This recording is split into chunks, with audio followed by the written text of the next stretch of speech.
Good afternoon and welcome to We Love History Live. I'm Alison from Historic Environment Scotland, And during this lockdown time, what we really wanted to do is use this live stream Q&A to give you a bit of an insight into our work here at Historic Environment Scotland, and also to give you the opportunity to ask us questions. So this is a Q&A, I should say. So if you do have any questions, please feel free to log on to YouTube using your Google account and fire anything away on the topic of Great Scottish Interiors. So today's Q&A is very much on the topic of Great Scottish Interiors. Last week, we launched our brand new online exhibition on Great Scottish Interiors. This is a peek into some of Scotland's most characterful, most distinctive interiors, which really tell us the story of how design in Scotland has changed over time. For today's Q&A, we really wanted to zero in on an often overlooked aspect of our interior spaces. They are highly functional, they are key to the layout and use of our spaces, and they also are incredible in terms of what they tell us about ourselves as individuals. And that item is the humble chair. So to discuss our chairs and what we use them for and what they say about us, we have my colleague James Turner here from the Casework team. Hi, James. Hi, Alison. How you doing? Hi, I'm good. Are you sitting comfortably? Then I'll begin. we didn't rehearse that, did we? We didn't rehearse it at all. So, I think what came through very strongly as we were looking at the exhibition and looking at the research we were doing was the place of the chair and how the chair has actually shaped and reflected society. Thousands of years we've been huddled around a hearth, a fire, and as time has gone on, we no longer sit on the floor. We've evolved into sitting in a chair, and let's say in the last 500 years, the chair has been through a myriad of different phases, styles. But I think a really good place to start at for our exhibition is to talk about the chair in Scotland, and particularly the vernacular, the Croft Chair. Yeah. This is a really nice example of one in northwest Scotland. It's very basic, but it's got a beautiful sinuous line to it, and it almost looks like it could be from today in some amazing swanky apartment if it was upholstered. We've also got an image of a chair that's from Shetland. Now this chair is made from quite a lot of different wood. It's made from larch, ash, oak and pine. And it's quite interesting when we're talking about local places and history and identity, how there is such a regional diversity. So in Shetland, a place not full of trees, quite windswept, wood was very precious, and it was often found on the shoreline, driftwood or shipwrecks. So it's a really early type of recycling, and it's thought that this chair perhaps started off its life as a stool, and stools you'll see in a lot of old pictures were the kind of place where you would sit in front of the fire, very sort of piece of furniture that was fairly easy to make, but that was also very, very versatile and very flexible and could be moved round. So there you go. And I think we've got one last piece of which people will be. This chair, yeah. I mean, it's become iconic, and it's also become terribly expensive as well. But this is the Croft Chair from Orkney, which is timber framed. You'll see there's a drawer beneath it. So IKEA didn't invent storage. We were doing storage long time before For a that. long time. That's kind of multi-purpose. The oak has probably been imported. Again, it's not a species that you'd see on Orkney. And the backing is oat straw. So that's kind of the initial place of kind of local craft furniture, which is very much indigenous, is very much of the place. It's very functional. It's handed down through generations. It's seen as precious. It's imbued and embedded with that sense of emotional attachment. You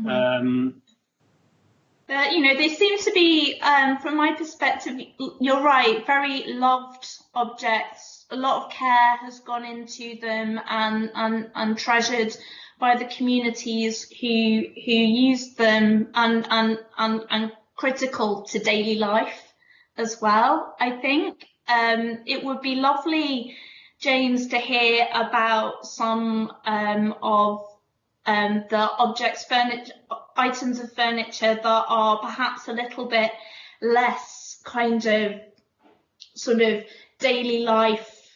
I think the word homespun. Homespun is the word I'm looking for. Yes. So it would be lovely to. Basically, I'm asking about the fancy ones, James. Tell me a bit about some fancier sorts of chairs. So one thing again in the exhibition, which covers a lot of different interiors. We feature some interiors that have very sophisticated, elegant pieces of furniture, and they really highlight and document that sort of cabinet making that was happening in the 18th century. So the rise of the middle classes, the sense of people having very nice houses which they wanted to furnish, and how would they go about this? And this gentleman, who I'm sure a lot of us will have heard of, Thomas Chippendale, came along mid-18th century, and he is, he produced a book, or a couple of books, or directors as they're known, with basically a hit list of desirable furniture to fit out a townhouse, a country house. I happen to have one. Wow. They say one I made earlier. And this is on the chairs page. So you can see you can have one with bows on, you can have one with ribbons on, influenced by the discovery of neoclassical decoration that was happening on the Grand Tour. And an example that we have here is the pinwheel chair, which is at Paxton House. It's a Thomas Chippendale. It's incredible. It is, isn't it? It's beautiful. Yeah. I mean, it does look like maybe the back would break if you sat on it. Yeah, I wouldn't want to like tumble into one of those at the end of a day. But I think, it will be exquisitely made. And as you can see, it's beautifully decorated. And what is also interesting at this time is that architecture and furniture, in that sort of classical way, were merging into one. So pieces of furniture were very much seen in the round with the design of a room. So that would be with the door pieces, the dado rails, the chair rails. They would all be matching and of one piece, or if not matching, complementary. And whereas at the Croft houses we've seen, there would be bits of furniture and seats and stools, and they'd be very much functionally arranged. Once you started moving into this sort of more socially refined setting, seats and chairs and tables and console tables very much had their own place, and often were pushed to the far edges of the room. So they were used when and where they were needed. So the whole, I'm sure you'll know the whole thing about taking tea, and the tea table that came. And yes, exactly. And the chairs would be pulled away from the wall, pulled into the middle of the room. A rather nice tea table would be set out, and the lady and gentleman of the house and maybe some other people would sit and take tea. But after that was finished, the servants would come along and push all the furniture back because it had a clear relationship with the architectural layout of the room. So again, we noticed, didn't we, in the exhibition, how these pieces very much are in that sense of an overall composition. Yeah, I mean, it's interesting, chairs, yeah, it speaks of a certain level of disposable income, that you have chairs to spare and chairs that you can move in and out of use as and when you need them in your interior. And yeah, I love the idea that you could just I guess with the Chippendale, but you could almost order them out of a catalogue. No, I mean, that's the whole thing. You very much did order it out of a catalogue. I should just say that whilst, you know, Chippendale furnished a lot of Scottish houses such as Dumfries House and Paxton, we have our own sort of key figure of furniture, which is William Trotter, who is known as Scotland's probably most outstanding cabinet maker, and he was a crucial figure in the new town when the new town was being built out. Again, the owners of the day would have Trotter to fit out their rooms and their houses.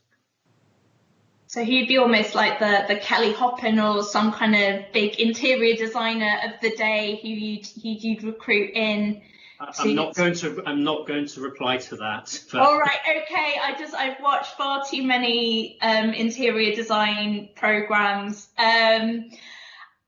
On that topic of you know, bespoke furniture and really furniture that works with an overall kind of architectural scheme, I think we really need to bring Macintosh into the equation just right now, and the whole kind of Glasgow style and how furniture in that part of the 19th century became an art item and an item of architecture in a way that was so much more sort of turbo boosted, I guess.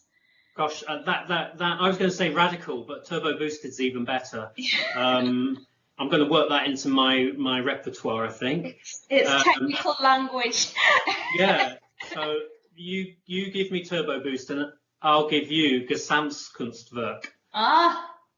Which means total work of art, German expression, and we know Macintosh was going over to Vienna, and at that time there was such a close association between Scotland and Europe in terms of art, architecture, and other aspects of the arts.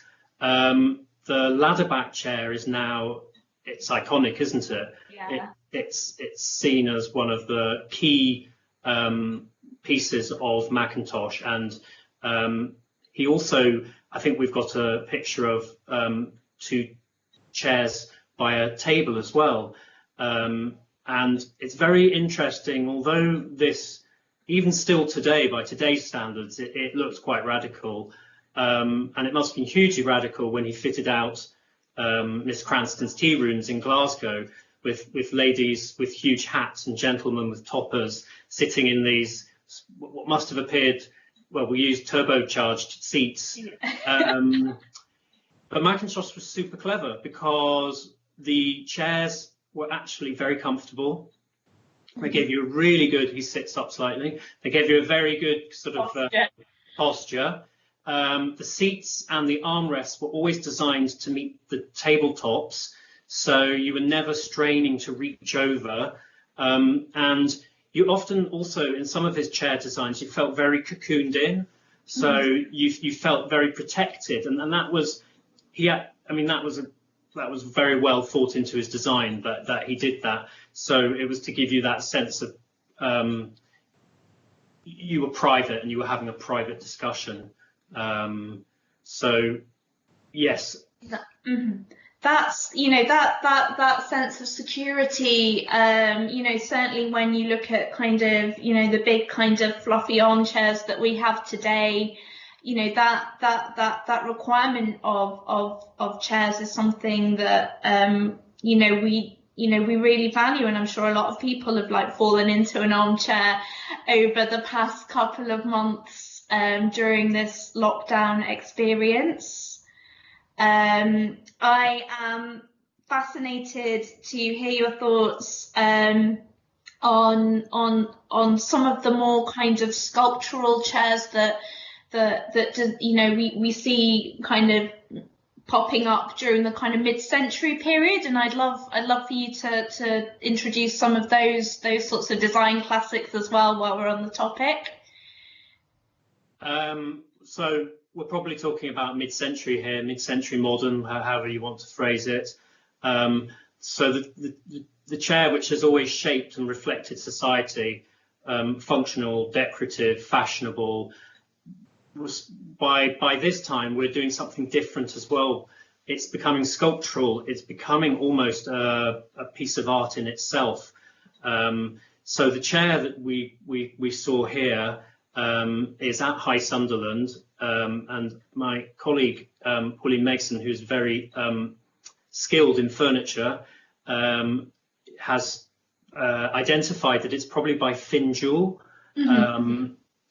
I thought it maybe was Scandinavian, but you never can tell. But Pauline, with her eagle eyes, has wow, yeah. And this chap's he's Danish. Surprise, surprise. He's a polymath. He was an interior designer. He was an industrial designer, and he's very well known for his furniture, with this sense of timber with materials. So, and in this case, he's used a beautiful sort of leather. Yeah. And they do look kind of like, after maybe a bottle of wine, they would be very comfortable to just be sitting in and having a very nice meal. Absolutely, you'd feel very cool as well. Dining in one of those. I have a question, James. Oh yes. We've had a question through from Tom, and he wants to know what your favourite historic chair is. Well, this is very boring and very predictable, but my favourite, because again, I'm such a sucker for emotional attachment, we have some dining room chairs at home, which have been in our family for a very long time, and they're a rip-off. Well, as a kid, I thought they were Chippendale, because I just heard Chippendale, and I was like, wow, quids in, I'm going to get these sold when my parents go somewhere.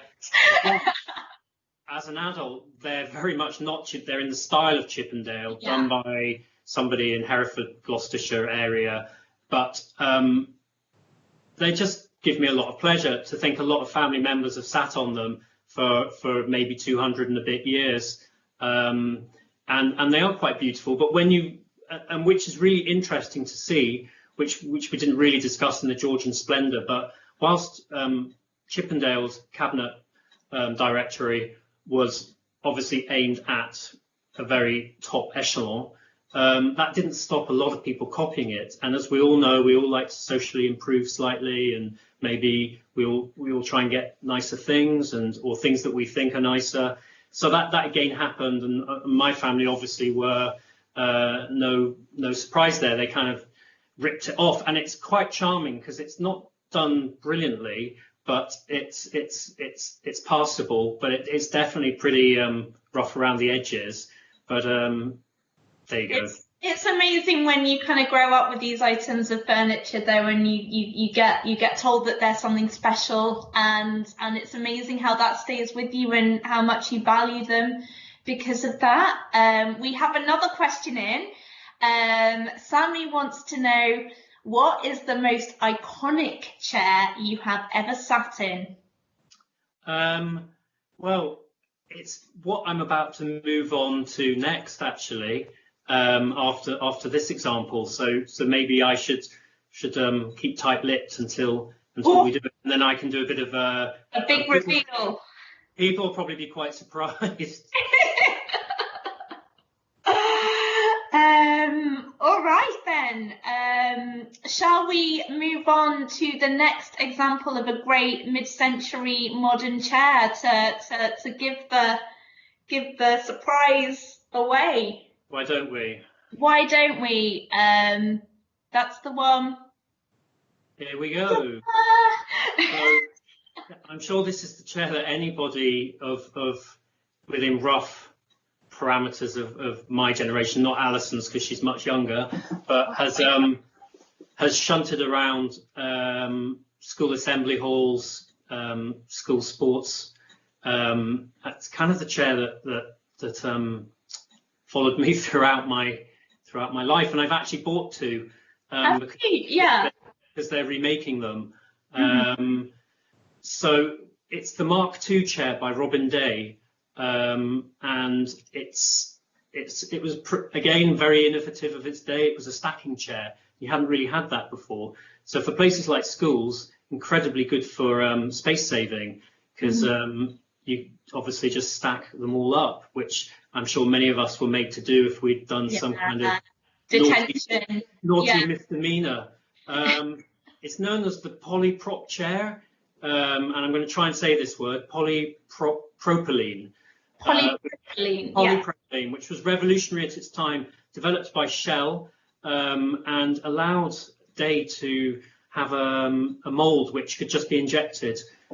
So you just got this out in a oneer. So apart from obviously the legs, but no carving, no upholstery, no that kind of thing.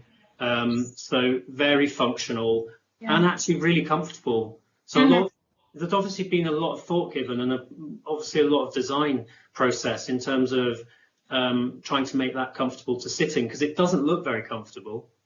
But yeah, it does the job. I have another question on the issue of comforts. Yeah. So Matt wants to know, what's the most uncomfortable historic chair in your view? Oh, well, I shouldn't say this, should I? But because it makes me very ungodly.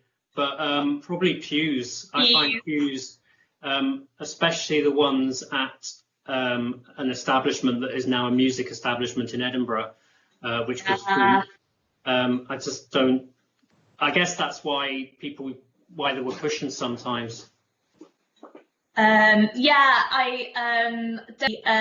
can't, they are definitely made for sitting up and paying attention, as opposed to lolling in and texting your friends. So saying that, they are beautiful pieces of craft, can be beautiful pieces of craft, and it kind of, I'm sure, breaks all our hearts when they just get trashed, when they get ripped out of churches.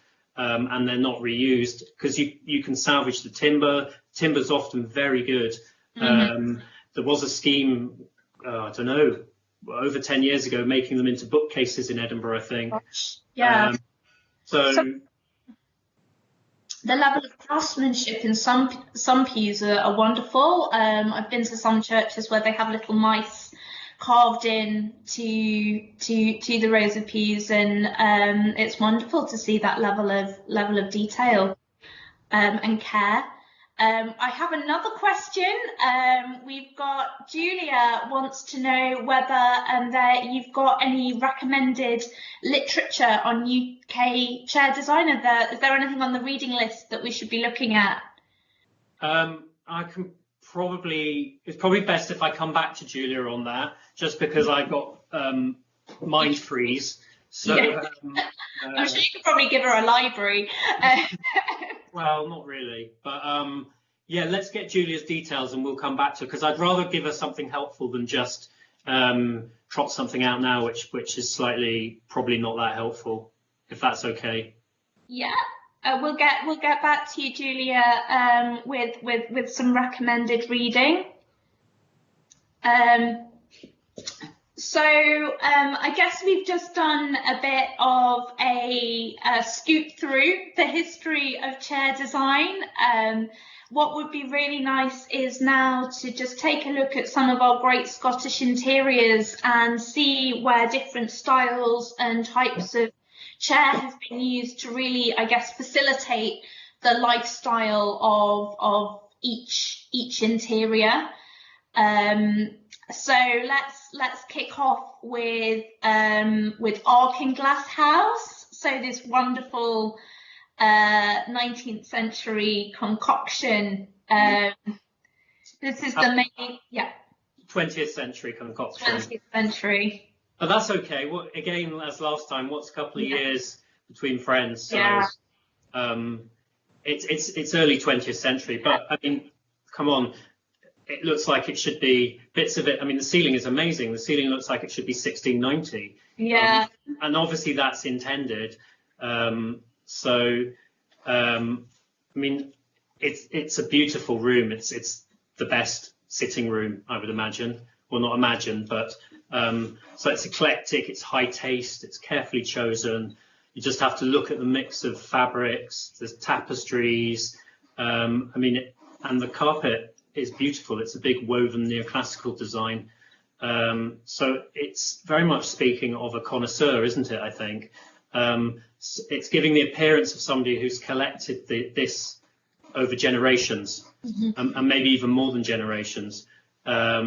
Whereas it's been furnished, well, the house was kitted out in 1907, so it's clever because it's giving the appearance of a place that has evolved organically over centuries, let's say.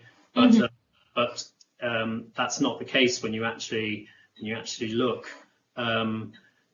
It's got nice big comfy sofas by the fireplace. My clock is going to strike again like last time. I'm sorry. But there's other spaces to it as well, like the smoking room with the beautiful Delft tiles, and the billiard room with that amazing arts and crafts billiards table. And you look at its legs, and it's just, I mean, it's beautiful. It looks like it's been hewn in the 12th century rather than the 20th century. And again, beautiful carved newel posts, that sense of craft, and again historicism and fitting a place, retrofitting it, let's say, with a sense of history. That's wonderful. I guess to move just on, we've already touched on Macintosh already with the ladderback chair earlier in discussion. It would be lovely again just to look at this absolutely incredible cohesive interior that Macintosh and Margaret MacDonald designed together. You know, I think, yeah, I mean, I think the sitting room, that's one of the niches with the fireplace in it, and you'll see that everything is articulated and composed and has its place, and in terms of its design aesthetic, it's very carefully conceived. I'm not sure how comfortable that sofa would be to sit on, but maybe it was never intended to be too comfortable. Maybe the aesthetic far outweighs the sense of its functionality. Certainly you wouldn't want to spill red wine on it. I think you definitely wouldn't want to do that.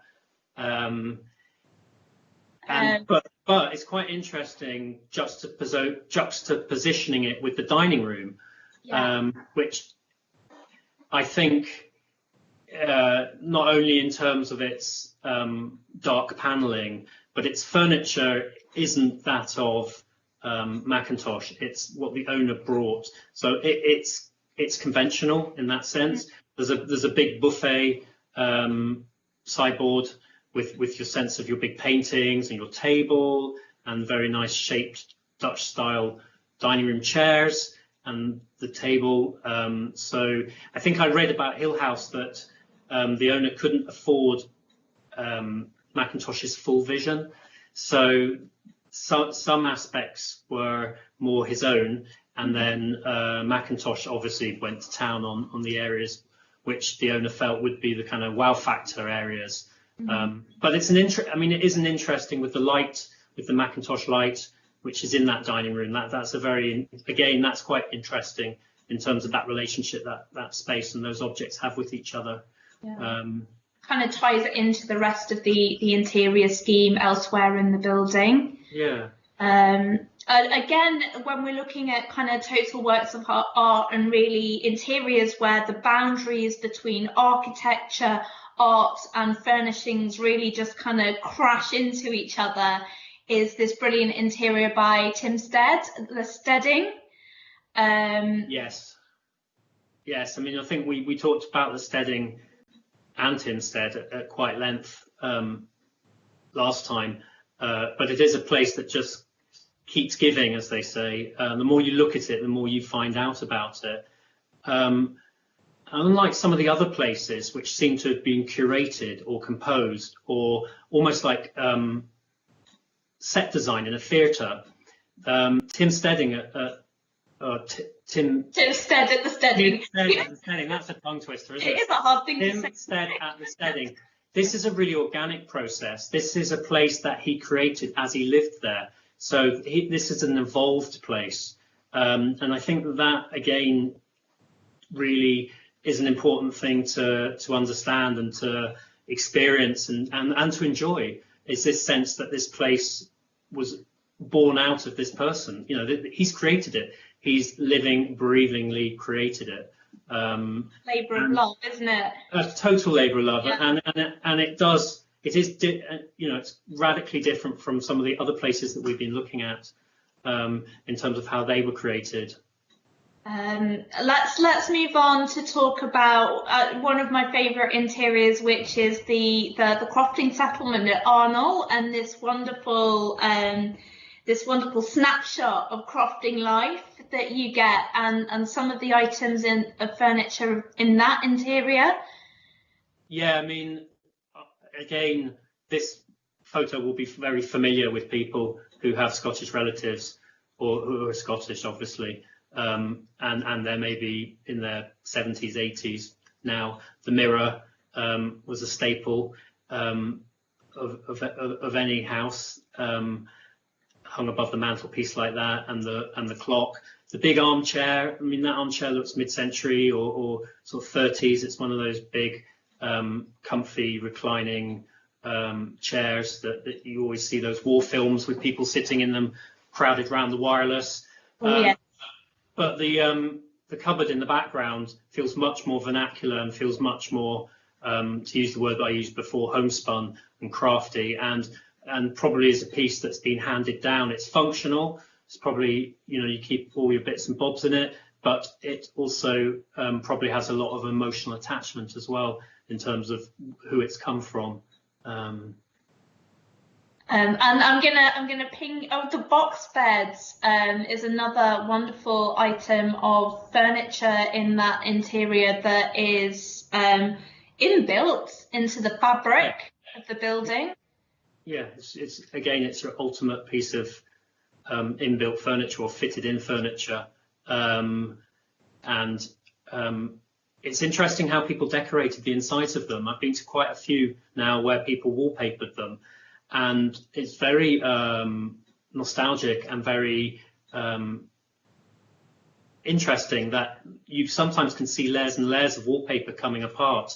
So you get that real understanding and real experience of people generational who have been living there and have been decorating those spaces, you know, with how they want to decorate them. And I visited New Lanark and I couldn't get over. They've got some amazing survival wallpaper in box beds. The kind of out there, really funky wallpaper of its time, of the 1800s, that people were putting inside to go to sleep next to. So they must have been having some amazing psychedelic dreams. Oh, yeah. But I guess it just tells you, in joking aside, that they really valued those places and they really wanted to make them their own space. Really sort of personalise them, and it's like having a den, I guess, and there's something cocooning about it, and you do want to surround yourself with decoration and fittings that really reflect who you are. Again, to sort of switch it up again, let's look at Gosfords, which is very much the other end of the scale in terms of grandeur. And some of these items of furniture seem to be the ultimate in decorative, high end. You're not going to slop down in them. You're going to sit in them to be seen. Yeah, or maybe on that, I don't know if one would call that a sofa or a chaise longue. You'd be sort of nonchalantly drooped over it. I'm not sure. Yeah. Smoking a pipe, but yeah, I mean, that it's a beautiful space, very elegant space. You know, all the objects there are placed to be seen and to tell a story and to proclaim the good taste of the space. So yeah, and then we've got the marble hall there with those two amazing armchairs, which look like plush velvet, either side of the chimney piece. Yeah, enormous chimney piece. You do wonder whether it doesn't get a bit drafty there. I don't think it is the coziest spot somehow.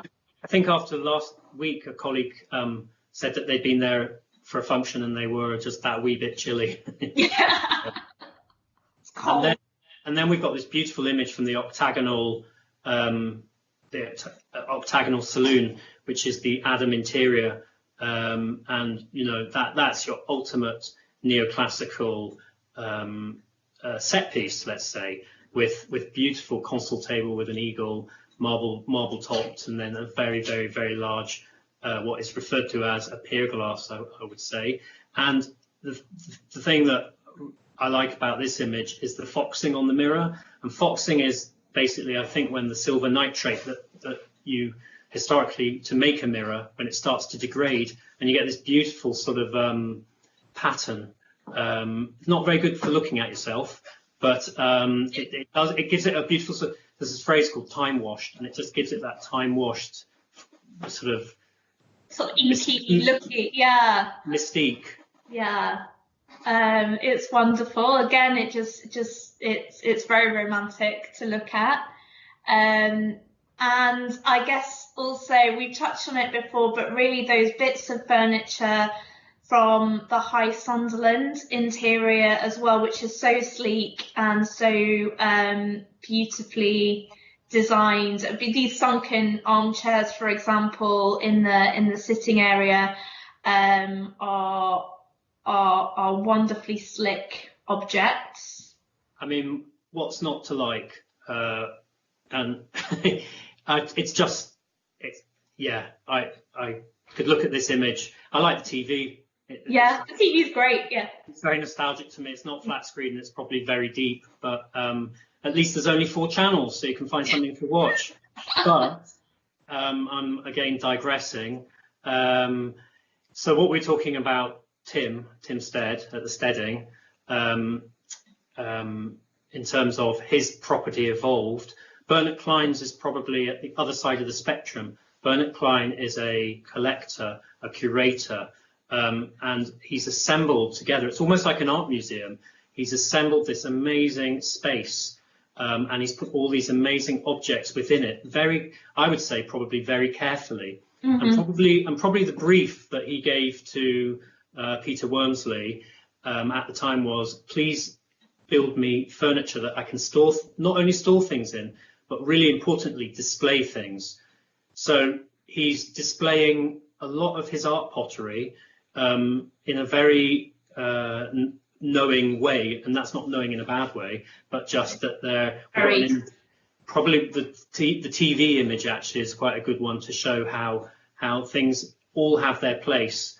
You know, he's arranged his vases very specifically, and it's also about materials as well. So textiles, travertine, glass, beautiful wood from, you know, all different hardwoods from Africa, all combined within this space to give you this special character that it holds. But it is very much somebody who has very precise. Yeah, and also because often people who aren't from a place can observe, are the best observers, like Nicholas Pevsner, who wrote the guides on the buildings of England, mm-hmm. and Gombrich as well, who did art history, so who were German, and Klein, who was from Europe as well.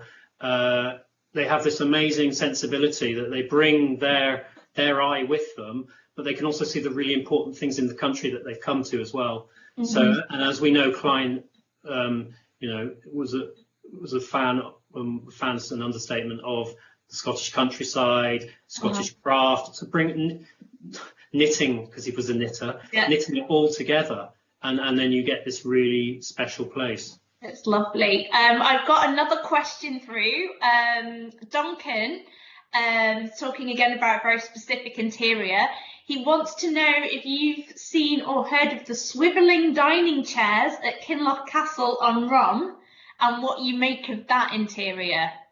Well, I have been to Kinloch as an individual, as a member of the public, many years ago, and I did not notice the swivelling dining chairs apparently. But I can ask a colleague who's very familiar with Kinloch, and if Duncan wants to reply back.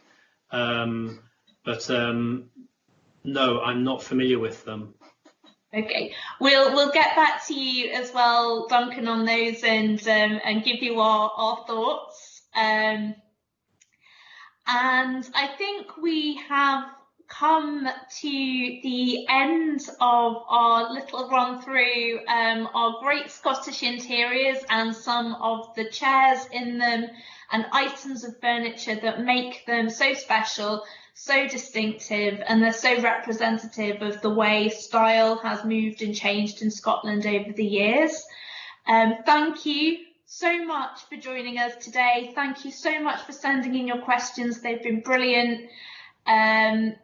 We'll chase up and we'll answer anything later on down the line if anything else comes to mind. Otherwise, thank you so much from me. And thank you very much from me as well. And tune in for more. Take care. Thank you.